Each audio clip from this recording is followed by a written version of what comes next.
Você confia nos seus vizinhos? E se aquele portão sempre fechado ou a janela entreaberta escondesse segredos que você jamais imaginaria? Muitas vezes, o inexplicável está mais próximo do que pensamos, talvez até na casa ao lado. Hoje, vamos mergulhar em 3 relatos de tirar o sono. Histórias onde vizinhos misteriosos expõem o quão frágil pode ser a linha entre o cotidiano e o sobrenatural. Você está preparado para ouvir detalhes assustadores que podem mudar sua visão sobre o bairro onde vive? Prepare-se! O medo está por perto, esperando por você nas palavras que seguem. O vizinho da Casa 12. Na pacata rua de um bairro em Curitiba, havia uma casa que se destacava entre as demais. A número 12. Embora não fosse abandonada, algo na sua aparência desencorajava os moradores a chegarem perto.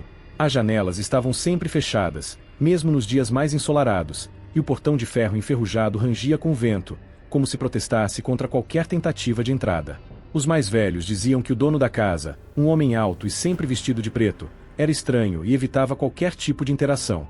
Dona Edna, uma senhora que morava ali desde jovem, adorava contar histórias sobre o local. Segundo ela, o morador guardava segredos sombrios e, à noite, era possível ouvir murmúrios vindos de dentro da casa. Certo dia, a curiosidade de Marcos, um jovem universitário que morava com os pais na mesma rua, foi atiçada. Ele não acreditava em lendas urbanas e tinha o costume de desmentir histórias assustadoras com fatos. Com seus amigos, elaborou um plano. Ele invadiria a Casa 12 e registraria tudo em vídeo para provar que não havia nada de sobrenatural ali. Os amigos tentaram convencê-lo a desistir, mas Marcos era teimoso.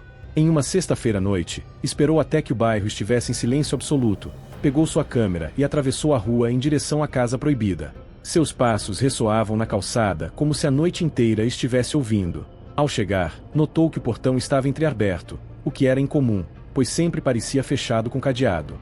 Uma rajada de vento gelado fez estremecer, mas ele não recuou. O jardim estava tomado pelo mato, e o cheiro de terra úmida e decomposição impregnava o ar. Enquanto atravessava o caminho estreito até a porta, algo brilhou no chão. Era um espelho quebrado, com manchas escuras que lembravam sangue seco. Marcos hesitou, mas continuou, tentando afastar o desconforto crescente. Ao chegar à porta principal, encontrou um bilhete preso com um prego enferrujado que dizia: "A curiosidade é o caminho mais curto para o arrependimento." Marcos sorriu nervosamente e empurrou a porta, que cedeu com um rangido agonizante. A escuridão do interior da casa parecia densa, como se fosse algo palpável. Ele ligou o flash da câmera, revelando uma sala de estar repleta de móveis antigos cobertos por lençóis empoeirados. As paredes descascadas exibiam manchas de umidade que se assemelhavam a rostos torturados. O cheiro era insuportável, uma mistura de mofo e algo que ele não conseguia identificar. Enquanto explorava, ouviu um barulho vindo do andar de cima. Era como se passos lentos atravessassem o corredor, mas não havia sinais de ninguém.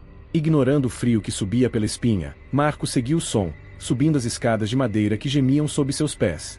No topo, encontrou um corredor com portas alinhadas de ambos os lados. Ele abriu a primeira porta à direita e encontrou um quarto infantil. Bonecas de porcelana estavam dispostas em uma prateleira, todas olhando fixamente para a entrada. A expressão de uma delas parecia mudar ligeiramente toda vez que ele piscava. Sentindo o coração disparar, fechou a porta rapidamente e seguiu em frente. No final do corredor, uma única porta estava entreaberta, deixando escapar uma luz fraca e tremeluzente. Marcos entrou e se deparou com uma sala repleta de objetos macabros. Espelhos quebrados, candelabros tortos e um círculo desenhado no chão com um líquido que parecia ser sangue fresco. No centro, havia uma cadeira de balanço que se movia sozinha, rangendo em um ritmo cadenciado. Ele tentou gravar a cena, mas a câmera parou de funcionar. Nesse momento, ouviu uma voz baixa e rouca: "Você não devia estar aqui." Apavorado, Marcos correu em direção à escada, mas tropeçou e caiu, machucando o tornozelo. O som de passos aumentava, vindo em sua direção. Ele se arrastou até a porta de entrada, mas esta estava trancada. De repente, algo o agarrou pelos ombros, e a última coisa que viu foi o reflexo distorcido de seu rosto em um dos espelhos quebrados. Seu grito ecoou pela casa e se dissipou na noite silenciosa. Na manhã seguinte, os vizinhos encontraram o portão da Casa 12 fechado e um silêncio inquietante pairando no ar. Ninguém viu Marcos novamente, mas sua câmera foi encontrada na calçada, com imagens perturbadoras que mostravam bonecas de porcelana se movendo e sombras espreitando pelos cantos. Dona Edna jurava ouvir, todas as noites, o som de uma cadeira de balanço vindo de dentro da casa. O apartamento 707. No coração de São Paulo, em um antigo prédio de 12 andares, o apartamento 707 carregava uma fama sombria. Os moradores do edifício juravam ouvir sons inexplicáveis vindos de lá, passos pesados que percorriam o chão de madrugada, arranhões nas paredes e, ocasionalmente, risos abafados. O lugar não conseguia reter inquilinos por muito tempo, e as histórias de desistência imediata se acumulavam. Alguns diziam que objetos desapareciam ou mudavam de lugar dentro do apartamento, enquanto outros garantiam que sentiam frio gélido ao atravessar o corredor que levava até a porta. Apesar de tudo, Larissa, uma jovem jornalista, decidiu se mudar para o 707. Ela precisava economizar e o aluguel abaixo do mercado parecia uma pechincha irresistível. Desde o primeiro dia, Larissa notou algo estranho. O elevador sempre parava no 7º andar, mesmo quando ela não apertava o botão. O corredor, iluminado por lâmpadas piscantes, tinha um cheiro estranho, uma mistura de mofo e algo adocicado que ela não conseguia identificar. Dentro do apartamento, o clima era opressor. As paredes pareciam absorver a luz, tornando o ambiente perpetuamente escuro. No entanto, Larissa acreditava que tudo aquilo era fruto da sua imaginação. Ela se forçou a ignorar o desconforto e focar em seu trabalho, mesmo quando começou a ouvir barulhos estranhos durante a noite. Certa madrugada, Larissa acordou com um som agudo, como unhas arranhando o vidro da janela. O coração disparou, mas ela decidiu verificar. Ao abrir a cortina, não viu nada além da escuridão do lado de fora. Quando voltou para a cama, percebeu que o espelho no corredor estava embaçado, como se alguém tivesse respirado sobre ele. A palavra "sai" estava escrita com letras trêmulas no vidro. Tremendo, Larissa apagou a luz e se cobriu com lençol, convencida de que tudo não passava de um sonho ou uma pegadinha de mau gosto. Nos dias seguintes, os eventos estranhos se intensificaram. Objetos mudavam de lugar, portas batiam sozinhas, e algumas vezes, Larissa sentia como se estivesse sendo observada. Uma noite, enquanto revisava um artigo no computador, a tela apagou subitamente. Quando voltou a funcionar, havia uma foto na tela que ela não reconhecia. Um grupo de pessoas em uma festa, todas com expressões vagas, exceto por uma mulher no centro, que olhava diretamente para Larissa com olhos negros como a noite. Ela fechou o laptop rapidamente, mas a imagem ficou gravada em sua mente. Determinada a entender o que estava acontecendo, Larissa começou a pesquisar sobre o apartamento 707. Descobriu que, anos atrás, uma mulher chamada Beatriz havia morado ali. Beatriz era conhecida por organizar festas grandiosas, mas desapareceu misteriosamente em uma noite de celebração. Alguns moradores relataram ter ouvido gritos antes do sumiço, mas nada foi provado. Desde então, o apartamento ficou vazio por longos períodos, sendo alugado apenas por pessoas que não ficavam muito tempo. As poucas informações sobre Beatriz a descreviam como uma figura encantadora, mas rodeada por mistérios. Na mesma noite em que descobriu sobre Beatriz, Larissa ouviu música vindo da sala de estar. Era uma melodia antiga, de um piano que ela sabia que não existia no apartamento. Ao entrar na sala, encontrou um círculo de velas acesas no centro.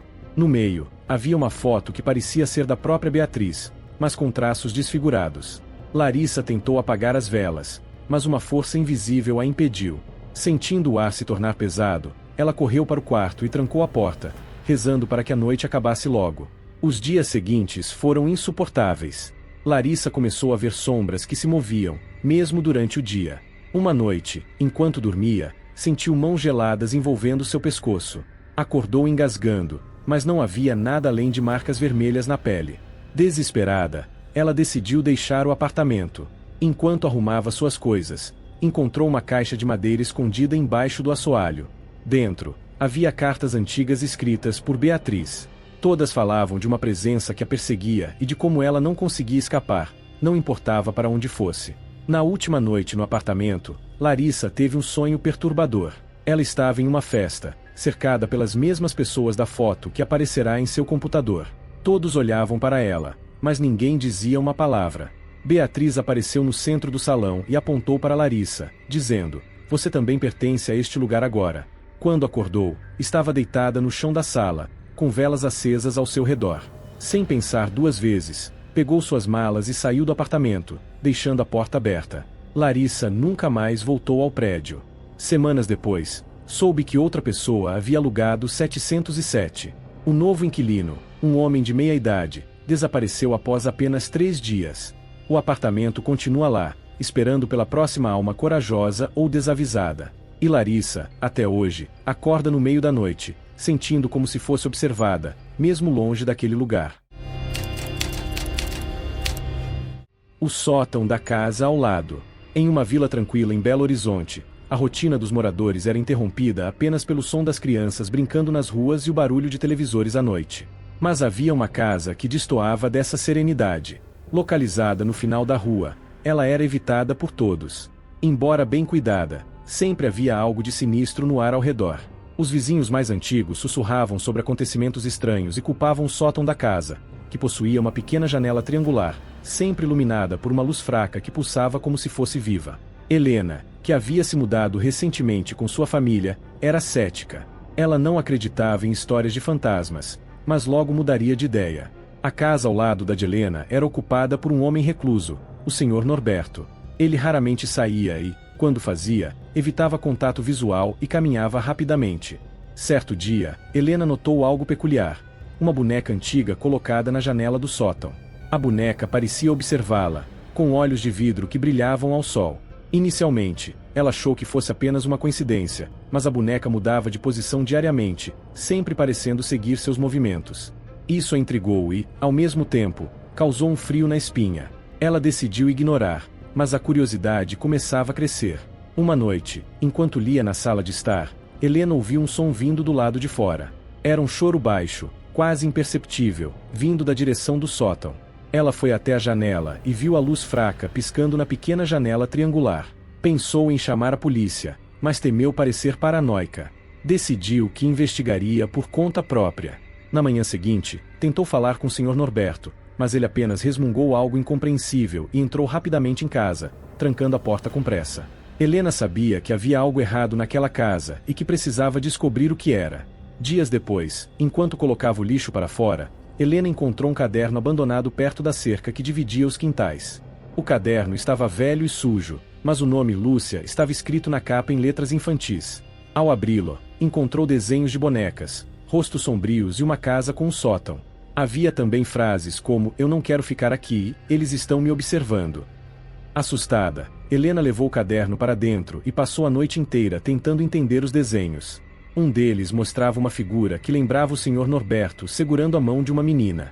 Naquela noite, o som de passos ecoou pelo seu quintal.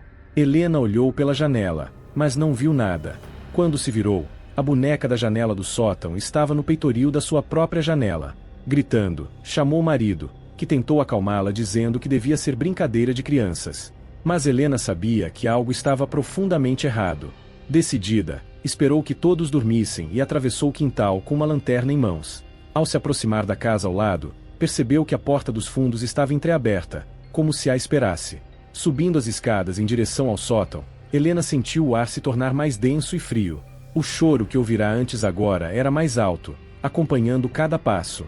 Ao chegar ao sótão, viu o que parecia ser um quarto infantil abandonado. Bonecas estavam espalhadas pelo chão, algumas sem cabeça, outras cobertas de poeira. No centro do cômodo, uma menina de cabelos desgrenhados e vestido branco estava sentada, segurando a boneca. Quando Helena perguntou quem ela era, a menina ergueu o olhar e disse com uma voz gutural: "Você veio tarde demais." De repente, a luz do sótão apagou, e Helena sentiu uma mão gélida tocar seu ombro. Virando-se rapidamente, viu o Sr. Norberto, mas ele parecia diferente. Seus olhos estavam vazios, e seu rosto tinha uma expressão macabra. Ele disse algo incompreensível antes de desaparecer como uma sombra. Helena gritou e correu, tropeçando nas bonecas e descendo as escadas o mais rápido que podia. Quando saiu da casa, viu que todas as luzes do prédio estavam acesas, mas nenhuma janela tinha alguém olhando para fora. Na manhã seguinte, a casa ao lado estava completamente vazia. Não havia sinal de Norberto ou da menina.